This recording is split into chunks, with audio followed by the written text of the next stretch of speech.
The sun rose slowly over a quiet morning in Silicon Valley. Sundar Pichai sat at his kitchen table with a thoughtful look on his face, staring at 2 plane tickets and a folded map of Africa. His children, Arav and Dia, were still asleep, upstairs. He could already hear the faint sound of birds outside and the gentle hum of the world waking up. This trip was not just a vacation. It was something deeper, though he wasn't sure yet how to explain it to them. It had all begun 2 months earlier, when Sundar visited a small village in Kenya for a technology summit. There he met a young boy named Musa, who walked 10 miles to school every day. Musa carried only a torn notebook and a pencil half its size, but he had the brightest smile Sundar had ever seen. When Sundar asked what he dreamed of, Musa simply said, "To learn enough to help my mother not work so hard." That night, in his hotel room, Sundar couldn't sleep. He kept thinking about Musa and the many children like him who faced the world with courage and hope despite having so little dots. He decided he would return this time with Arav and Dia. They had grown up with comfort, safety, and everything they needed. He wanted them to see how big the world truly was and how kindness and respect could change lives even in the hardest places. But what Sundar didn't know yet was that this journey would test him and his children in ways he could never have imagined. At breakfast that morning, when he finally told them about the trip, Arav and Dia exchanged confused glances. "Africa?" Arav asked. "But what about summer camp? And my soccer games?" "Yeah," Dia added, frowning. "We don't even know anyone there." "It sounds scary." Sundar smiled gently. "I know it sounds strange, but sometimes the most important things happen when we step into places that feel unfamiliar. Trust me, this will be good for all of us." The next few days were filled with packing, vaccinations, and uneasy anticipation. As they boarded the long flight, Arav kept his headphones on, barely speaking, and Dia clutched her stuffed rabbit, like it was a shield. Sundar worried silently that he had made a mistake, dragging them away from their summer plans. But the moment the airplane doors opened in Nairobi, the air was warm and earthy, filled with the scent of dust and flowers. Outside, the sky stretched endlessly, and everywhere they looked, there were people smiling, moving, living. A driver named Joseph greeted them at the airport. He wore a neat shirt and spoke with a voice full of kindness.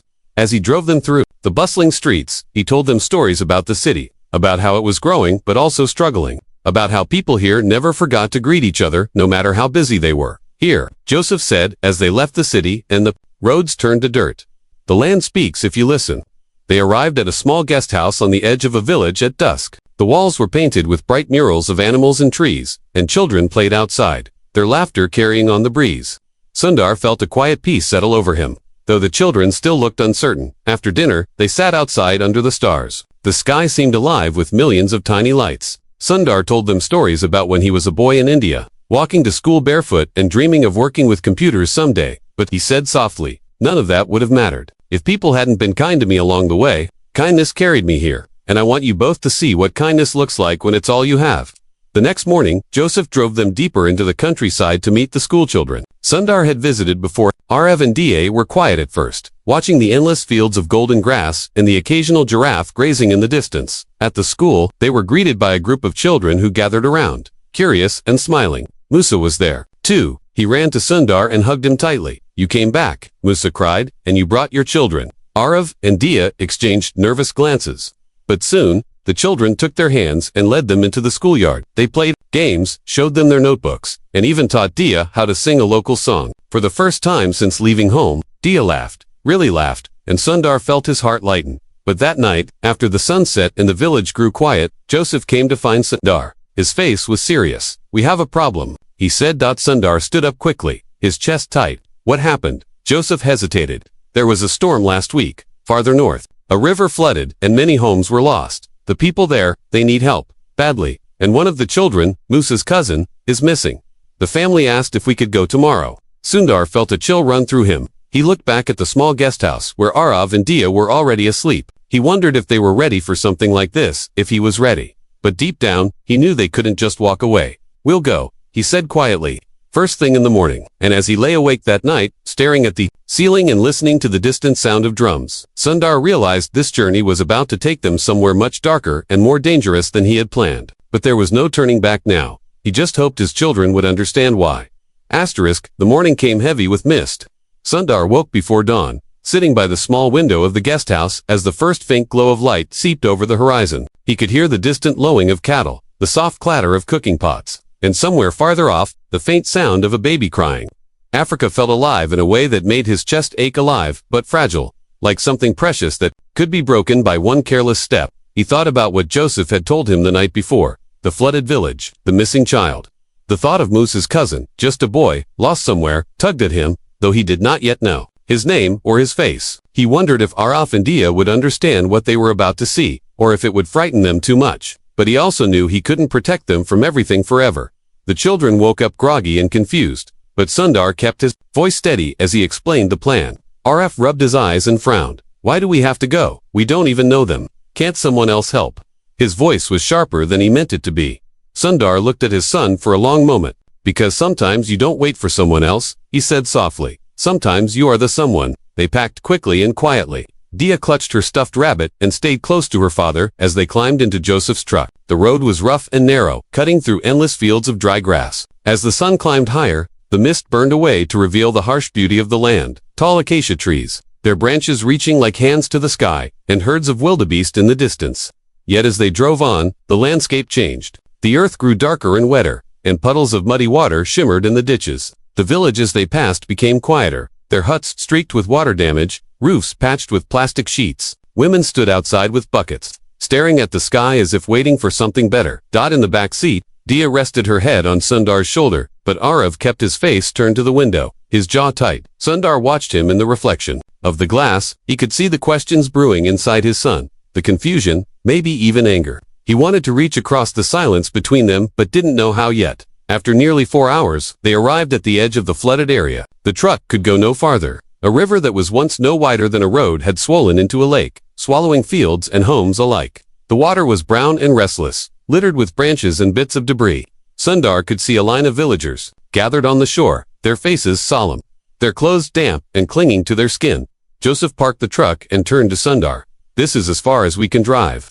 The boy's family is waiting for us. They've been searching for 2 days. They stepped out into the thick, humid air. Sundar felt the mud sucking at his shoes, cold and sticky. Dia wrinkled her nose and clung to his hand, while Arav stayed a few steps behind. His arms crossed. A woman in a faded blue dress approached them. Her eyes were red and swollen from crying, yet she still carried herself with quiet dignity. Joseph spoke to her softly and then turned to Sundar. This is Leah, he explained.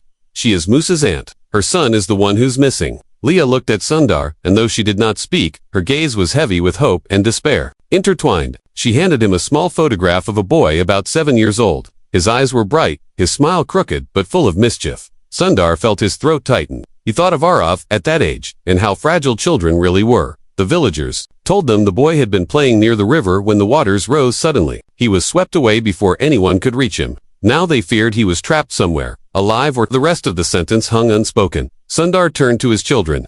We're going to help them look, he said gently. Dia looked pale, but nodded, and even Araf, though still frowning, gave a small reluctant shrug. They joined the searchers, wading through tall grass and ankle-deep mud, calling the boy's name. The sun beat down mercilessly, and the air buzzed with insects. Sundar felt the weight of every step, not just from the mud but from the fear that they were too late. At one point, Dia stumbled, her rabbit falling into the water, and she started to cry. Sundar scooped her up, whispering that it was all right, that they were strong enough to do this. Hours passed. The group moved farther into the flooded area, where the ground became softer and the water deeper. Then suddenly, a shout rang out from ahead. Sundar's heart leaped, but as he hurried forward, he saw what the villagers had found. Not the boy, but his small sandal. Caught on a branch, Leah collapsed to her knees when she saw it, her face buried in her hands. The sound of her sobbing cut through the hot, still air like a blade. Sundar stood frozen, unsure of what to do. Then, without thinking, Dia walked over and knelt beside Leah, placing her little hand on the woman's shoulder. We'll find him, Dia whispered. Don't give up. Leah looked up at her, eyes shining with tears. She managed the faintest smile, and for a moment, even through her pain, there was gratitude there, gratitude that a stranger's daughter had offered her comfort when the world felt cruel. As night fell, the group returned to the village, exhausted and empty-handed. The search would resume in the morning. Back at the guest house, Sundar sat outside, staring into the darkness. He felt the weight of failure pressing on him, heavier than the day's heat. Arav finally came to sit beside him. Why are we even here, Dad? Arav asked quietly. We don't know these people. We're just visitors. How can we help? What difference does it make? Sundar took a long breath before answering. Because Arav, sometimes it's not about how much we can do. It's about showing up. It's about saying to someone, you are not alone. Arav didn't respond, but his shoulders seemed to relax just a little. Sundar reached over and rested a hand on his son's back. They sat in silence for a while. listening to the faint sound of drums in the distance and the quiet hum of the insects around them. Just as Sundar was about to suggest they go to bed, Joseph appeared, his expression troubled. "Something's happened," he said in a low voice. Sundar stood quickly, his pulse quickening. "What is it?" Joseph hesitated, then spoke. "A man came to the village while you were searching. He said he saw a boy matching the description, but much farther downriver, and he was not alone. There was another man with him, a stranger. They disappeared into the forest before anyone could stop them." Sundar felt the blood drain from his face. "What do you mean?" he asked, his voice hoarse. Joseph lowered his eyes. "It may not just be the river we're fighting anymore." And with those words, Sundar understood that the journey ahead was about to become even more dangerous, not just a search for a missing child, but a confrontation with something darker lurking in the shadows of the forest. In the silence that followed, Sundar glanced back toward the guest house where his children slept peacefully, unaware of what lay ahead. His hands curled into fists. Whatever it took, he thought, they would not leave until the boy was safe. But in the pit of his stomach, a question lingered like a stone. What if they were already too late? The next morning the air was heavier than before, as though the earth itself was holding its breath. Sundar barely slept that night, lying awake in the darkness, listening to the faint sound of frogs in the distance and the creak of the wooden beams above his head. When the first gray light of dawn crept into the room, he rose quietly so as not to wake Arav and Dia. He stood outside for a long while, leaning against the railing of the guest house porch, his mind running through everything Joseph had told him the night before. The boy, possibly alive, seen farther down river with a stranger. And the forest, dark and unfamiliar, where they had disappeared. The idea of a stranger taking a child sent a chill through him that no morning sun could warm. He could not explain it to himself fully, why it mattered so much, why he could not just turn away and leave it to others. Maybe it was because he saw pieces of himself in this boy, or maybe it was because he had promised himself years ago, sitting barefoot outside his own school in India, that if he ever had power, or even just enough strength, he would use it to help someone who needed it. When the children woke, they found him still on the porch. RF rubbed his eyes and sat down next to him without a word. Dia crawled into his lap, clutching her rabbit. For a moment, they were quiet together, watching the sun climb over the horizon, painting the sky in faint pink and gold. Then Sundar said softly, "Today we will go farther. The river cannot stop us, but I need you both to listen to me. Stay close. Do not wander. Do you understand?" Both of them nodded, though Sundar could see the unease in their eyes. They left. Soon after breakfast, Joseph had managed to borrow 2 more guides. Men who knew the forest well and could read the river and the land better than any map. The truck could take them only so far, so they walked the rest of the way. The path was narrow and winding, sometimes vanishing entirely beneath thick roots and vines. The forest was alive with sound, birds calling from above, the rustle of monkeys leaping through the canopy, and the distant roar of water. As they walked deeper, the air grew cooler and damp, and beams of sunlight pierced through the tall trees in thin golden shafts. The ground was littered with leaves and soft moss, and once, a brilliant blue butterfly landed on Dia's shoulder, making her gasp in delight. Even Arav, who had been quiet and withdrawn, began to glance around with cautious wonder. But the deeper they went, the darker it became, and the air felt heavier, almost watchful. Joseph spoke in a low voice to the guides, who exchanged uneasy glances. "What is it?" Sundar asked, his voice barely above a whisper. Joseph hesitated. "They say this part of the forest is not kind after dark. People get lost. Strange things happen. We should move quickly." So they pressed on, though every now and then, Sundar caught one of the guides glancing over his shoulder as though they were being followed. Around midday, they came upon a small clearing where the remains of a campfire lay cold and scattered. A child's shirt, torn and muddy, hung from a low branch. Sundar felt his chest tighten. One of the guides knelt, touching the ashes of the fire and murmuring something in Swahili. Joseph translated softly. "They camped here last night. They cannot be far." Dia clung to her father's hand, whispering, "Is that his shirt?" "Maybe," Sundar said, though his stomach churned, "but that means he's still moving. That means we can still find him." They continued on, the path becoming steeper and more treacherous. At times, the river came into view, brown and restless below them, and at other times it vanished entirely behind walls of thick green. At one point, they had to cross a fallen tree acting as a bridge over a narrow gorge. Sundar went first, then helped Dia inch across, whispering encouragement with each small step. When Arav's turn came, he froze halfway, gripping the trunk so hard his knuckles turned white. "You can do this," Sundar called softly. "Look at me, Arav. Just look at me." And slowly, breath by breath, Arav made it to the other side. When his feet finally touched solid ground, he let out a shaky laugh. And for the first time in days, Sundar saw a small spark of pride in his son's eyes.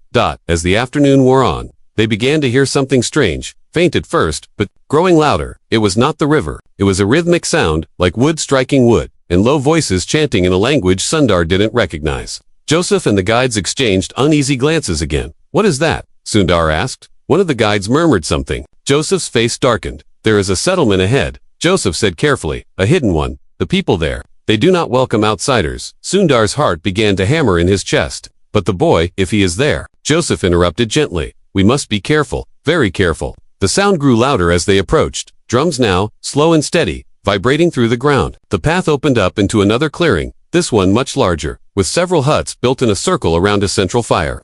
People moved about the camp, their faces painted with white streaks, their clothes simple and worn.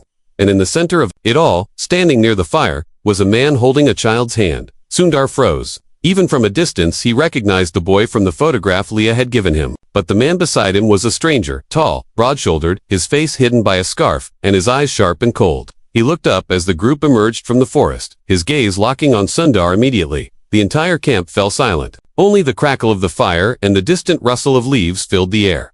The man tightened his grip on the boy's hand, and the boy winced but did not cry out. Sundar felt something hot and fierce rise inside him. Fear, yes, but also anger, protective and relentless.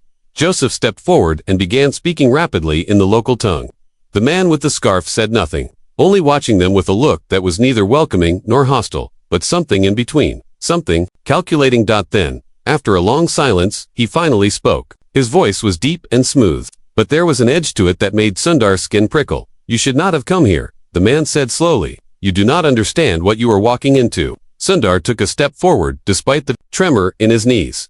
"The boy does not belong to you," Sundar said evenly. The man tilted his head slightly, as though amused. "And who does he belong to?" "You." Sundar swallowed hard. He could feel Arav and Daya standing just behind him, their small hands clutching the back of his shirt. He wanted to shield them from what was happening, but he could not turn away. "Not now. He belongs to his family," Sundar said, "and they are waiting for him." For a moment, the man said nothing. Then he let out a low chuckle, though there was no humor in it. He knelt down beside the boy and whispered something in his ear, too soft for Sundar to hear. The boy's eyes darted to Sundar for the briefest second, wide and fearful, and then, just as suddenly, the man stood, releasing the boy's hand. "If you can take him," the man said, his voice suddenly hard, "then take him." He stepped back into the shadows, melting into the circle of huts, but the others in the camp did not move. They stood silently, watching Sundar and his children, waiting to see what he would do next. The boy looked at Sundar, his lip trembling, as though he didn't dare believe he was really being rescued. Sundar took a deep breath and held out his hand. But just as the boy took a hesitant step toward him, the man's voice came again from the darkness, sharper this time. "You may take him," he said, "but the forest is not so kind to those who leave it without permission." And at that, the drums began again, faster now, louder, and Sundar felt the air grow heavier, the shadows deeper, as though the forest itself had turned against them. He tightened his grip on Daya's hand, reached for the boy with his other, and whispered to Joseph. "We leave now," he said, but, even as they turned back toward the path, Sundar couldn't shake the feeling that they were being watched, not just by the man, but by the forest itself. And in the back of his mind, a single thought pulsed like a warning he could not ignore. They were not out of danger yet. In fact, it was only just beginning. They moved quickly, but not quickly enough. The boy's small hand trembled in Sundar's, his bare feet slipping on the mossy ground as they retraced their steps out of the hidden camp. Joseph led the way with the two guides, whispering urgent instructions, his eyes scanning the forest ahead. Behind them, the drums still pounded faster, louder, echoing through the trees like a heartbeat out of control. Sundar glanced over his shoulder and saw shadows moving among the huts. Though no one followed outright, he could feel the weight of unseen eyes pressing on their backs. Watching, waiting. Aarav stayed close behind him, his jaw tight, his face pale but determined. Dia clung to her rabbit and walked silently, her gaze darting from tree to tree as if expecting someone or something to leap from the undergrowth at any moment. Sundar wanted to speak, to reassure them, but the words caught in his throat. Every sound around them felt magnified now, the snap of a branch, the cry of a bird, even their own breathing. The forest no longer felt like a place of quiet wonder, but a living, breathing thing, hostile and watchful. After nearly an hour of tense walking, they stopped at a narrow stream to rest and drink. The boy, Moose's cousin, sank to the ground, his thin chest heaving, his eyes wide and glassy with exhaustion and fear. Sundar knelt beside him, brushing a stray lock of hair from the boy's face. "You're safe now," Sundar said softly, though even as he spoke, he wasn't sure if it was true. "We'll get you home, I promise." The boy stared at him for a moment, then whispered something too faint for Sundar to hear. He leaned closer. What did you say? The boy's lips barely moved, but this time Sundar caught it. He said, Welcome, Joseph translated quietly from behind him. He said they always come. Sundar looked at Joseph sharply, but Joseph only shook his head and urged them to keep moving. They pressed on, the path becoming more treacherous as the forest thickened. The air was heavy and damp, clinging to their skin, making every step feel harder than the last. Vines hung low across their path, and the ground was littered with fallen branches and hidden roots that threatened to trip them at every turn. And then, as they rounded a bend, the sky above seemed to darken, as though a cloud had swallowed the sun. Sundar glanced upward and saw that the trees here grew so close together they blocked nearly all the light. The guides hesitated, whispering to each other in low, urgent voices. Sundar could feel Arav and Daya both stiffen beside him. What is it? He asked Joseph. Joseph's voice was low, almost reluctant. They say this part of the forest, it has no path. It changes. People walk in circles. And sometimes, he hesitated, then finished. Sometimes people don't come. Out. Sundar swallowed hard, his pulse quickening. We keep going, he said, more firmly than he felt. But the deeper they went, the more disorienting it became. The trees here were older, their trunks twisted and gnarled, their roots rising like claws from the earth. Strange markings appeared. On the bark, white streaks and red handprints that looked almost fresh. Once, they passed a bundle of sticks tied together and hanging from a branch. Swaying gently though, there was no wind. Diya pressed her face into Sundar's side, whispering, Daddy, I don't like it here. I know, he murmured back, keeping his eyes forward, just a little farther. But the forest seemed to close in around them. The path narrowed, then split again. No matter which way they turned, it all began to look the same twisted trees, the same hanging vines, the same faint smell of earth and decay. Eventually the guides stopped altogether, one of them muttering a single word in Swahili over and over. Joseph's face grew tense. He says, we are already lost. Joseph translated grimly. Sundar felt a hollow pit open in his stomach. He looked down at Arav and Daya, at the boy clutching his hand, and knew he couldn't let panic show. Then, we unload ourselves, he said, though his voice cracked just slightly. They decided to rest for a few moments, sitting on a large fallen log while the guides tried to retrace their steps. Sundar tried to keep the children calm, telling them little stories from his childhood about climbing mango trees in India and catching fireflies at dusk, but even his voice sounded strange in the thick, muffled air of the forest. Suddenly, Arav stiffened. Did you hear that? He whispered. Everyone froze. There it was again, a faint sound behind them. At first it was only a rustle, but then it grew clearer, the deliberate crunch of footsteps on dry leaves. Joseph's head snapped toward the noise, his hand motioning for silence. The guides moved closer together, their bodies tense. Then a figure emerged from the trees. It was the man from the camp. He stood at the edge of the clearing, partially hidden by shadows. Even in the dim light, Sundar could see the faint white streaks painted across his cheeks and the glint of something sharp in his hand, a long curved blade.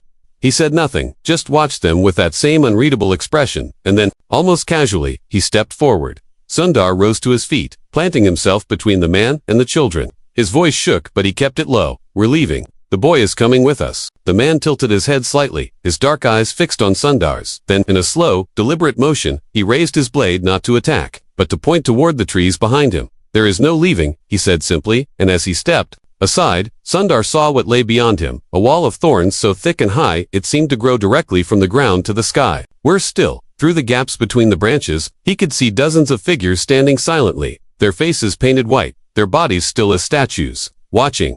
One by one, the hidden watchers began to step forward, emerging from the forest on every side. The guides backed away slowly, their eyes wide with fear. Joseph moved to stand beside Sundar, his hand resting lightly on his shoulder. We need to move, Joseph whispered urgently. Now. But every direction they turned, another figure appeared, blocking the way. The boy clung to Sundar's leg, his small body trembling. Arave stepped closer to his father, his fists clenched though his own hands shook. Dia hid her face in Sundar's shirt, too frightened to even cry. And then, without a sound, the man lowered his blade and spoke again, soft but sharp enough to pierce the heavy air. The forest decides who leaves, he said, not you. And with that, the circle of figures began to close in. Sundar felt his heart pounding so hard it hurt, but he forced himself to stand taller, shielding the children behind him. His mind raced, searching for something, anything that could break the spell of fear thickening around them. We don't mean harm, he said loudly, though his voice cracked. We came for the boy, that is all. The man took another step forward, his eyes gleaming in the dim light. Then take the boy, he said, but understand this. He leaned closer, his breath hot against Sundar's cheek. Everything in this forest has a price. And you have not yet paid. He straightened, then raised his hand, and with a single sharp gesture, the circle of figures stopped moving. The man stepped back into the shadows, and one by one the others melted away, vanishing into the darkness of the trees. The clearing was silent again, except for the distant sound of the river. Joseph exhaled slowly, his shoulders sagging. "Go," he murmured, before they changed their minds. Without waiting another second, Sundar scooped up the boy and took Daya's hand. Together, they began to run blindly at first, then finding a faint path that seemed to open before them. The forest still felt alive, still pressed close around them, but the figures did not reappear. The drums were gone. Only the frantic sound of their own footsteps and breathing filled the air now. After what felt like hours, the trees finally began to thin. Shafts of sunlight broke through more clearly, and the scent of water and grass grew stronger. Sundar felt a small spark of hope flare in his chest. Perhaps they were almost free. But just as they reached the edge of the forest, just as the open fields of the river valley came into view, Sundar froze. There, standing in the middle of the path ahead, was another figure. This one was different, smaller, cloaked in a dark robe, its face completely hidden by a hood. It raised one hand, as though in greeting. And in the silence that followed, Sundar felt the hair on the back of his neck stand on end, because this figure, though silent and still, somehow felt more dangerous than all the others combined. He tightened his grip on the boy and whispered to Joseph, "Who is that?" But Joseph only shook his head slowly, his face pale. "That," he said quietly, "is not someone I know." And in the pit of his stomach, Sundar knew the forest was not finished with them yet.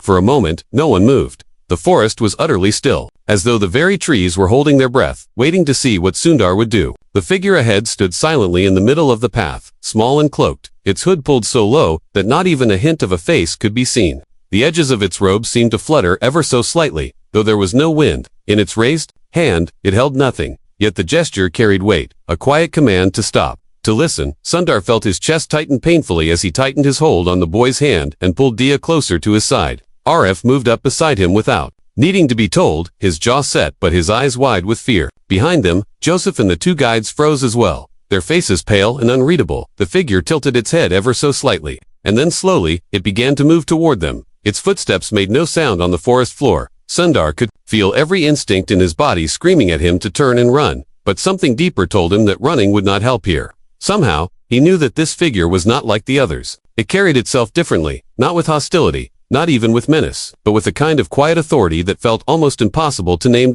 As it drew closer, the forest seemed to darken, shadows spilling from the trees and pooling around them until the faint sunlight above could no longer reach them. The air itself grew cooler, heavy with moisture and something else, a faint scent of earth after rain, mingled with something sharp and metallic that made the back of Sundar's throat prickle. When the figure stopped only a few feet away, Sundar swallowed hard and forced himself to speak. "We mean no harm," he said, his voice low but steady.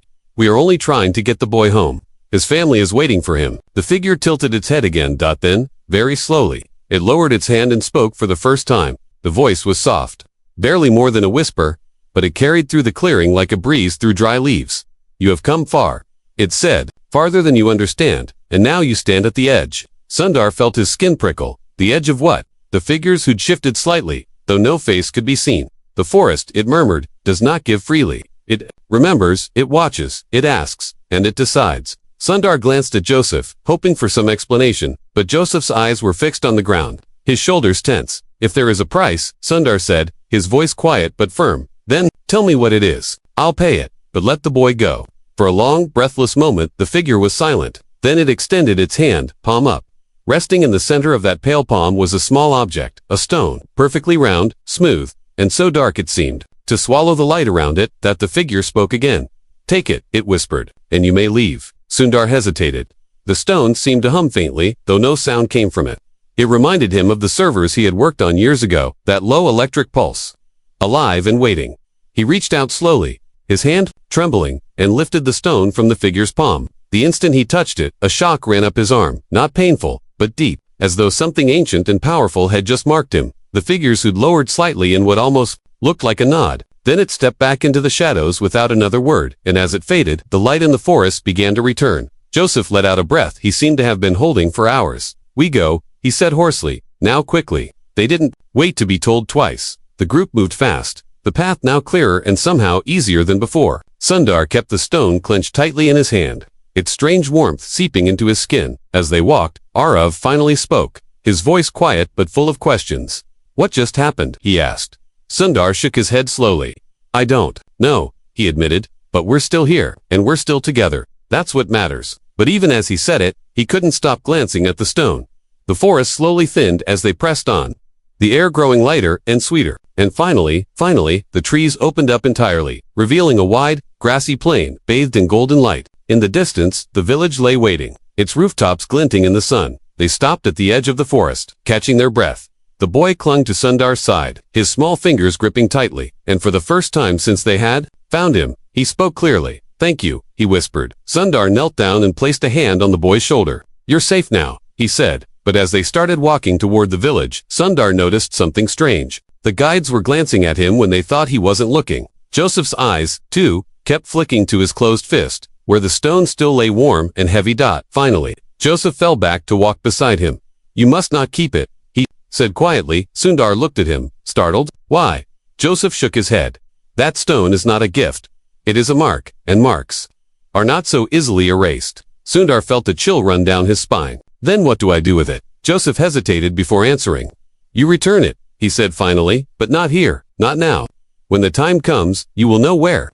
Before Sundar could respond, the villagers spotted them approaching. Cries of joy and relief rose up from the crowd as people rushed forward to greet them. Leah, the boy's mother, ran through the grass and fell to her knees, wrapping her son in her arms. Her tears wet his hair as she rocked him back and forth, murmuring his name over and over. Watching her, Sundar felt a lump rise in his throat. Arav and Dia stood close to him, their faces full of quiet wonder and something else, something he hadn't seen in them before. Respect, as the villagers celebrated. Sundar slipped the stone into his pocket, feeling its heat still burning against his skin. He forced himself to smile, but his mind was far away. That night, the village threw a feast in their honor. Fires burned high, and children danced around the flames as drums and laughter filled the air. Leah sat beside Sundar, her eyes shining. "With gratitude, you have given me back my son," she said softly. "I can never repay you." But Sundar shook his head. "You don't need to," he replied. "He is home now. That's all that matters." Yet as the night wore on and the stars climbed higher, Sundar couldn't shake the feeling that something was still watching him from the shadows. Beyond the village, when he finally slipped away from the fire and walked out to the edge of the fields, he stood alone, staring back at the dark line of the forest. He reached into his pocket and pulled out the stone. It gleamed faintly in the moonlight, darker than the night itself. And from somewhere in the trees, faint but unmistakable, he thought he heard it, a whisper, soft as wind through leaves. "You are not finished." Sundar tightened his grip on the stone, his jaw set. He didn't know what lay ahead, but he knew now that the forest, and whatever it carried, was not done with him yet. And far off, at the edge of the trees, two faintly glowing eyes blinked open and watched him from the darkness. The morning after the feast. The village was quiet. The fires had burned down to ashes, and faint trails of smoke curled into the pale sky. Sundar stood at the edge of the fields, the grass still wet with dew, staring toward the dark line of forest in the distance. He could still feel the stone in his pocket, heavy and warm, as if it carried its own heartbeat. He thought about the journey, the boy they'd found, the hidden camp, the painted man, the cloaked figure, and the forest that seemed to breathe and think for itself. The memory of those glowing eyes watching him from the darkness still sent a chill down his spine. Behind him, Arav and Dia emerged from the guest house, rubbing their eyes sleepily. Arav carried a small woven basket filled with bread and fruit. Dia clutched her rabbit, now dirt-streaked and missing an ear, but still loved.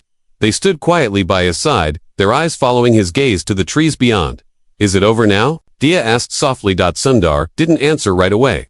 Instead, he reached into his pocket and pulled out the stone. It felt even warmer now, as though it had been waiting for this moment. The surface seemed to shimmer faintly in the morning light, darker than the shadows of the forest. "I don't know," he said finally. Just then, Joseph joined them, his face solemn. "It is time," he said simply. Together they walked back toward the forest, accompanied by the two guides, who carried nothing but small packs of water and salt. The villagers watched from a distance, their faces a mix of respect and fear. Leah stood near her hut, holding her son close. Her eyes locked on Sundar, as though she understood something the others did not. When they reached the edge of the trees, the air shifted cooler and heavier, carrying with it the scent of earth, and something ancient. Sundar hesitated, feeling a knot tighten in his stomach.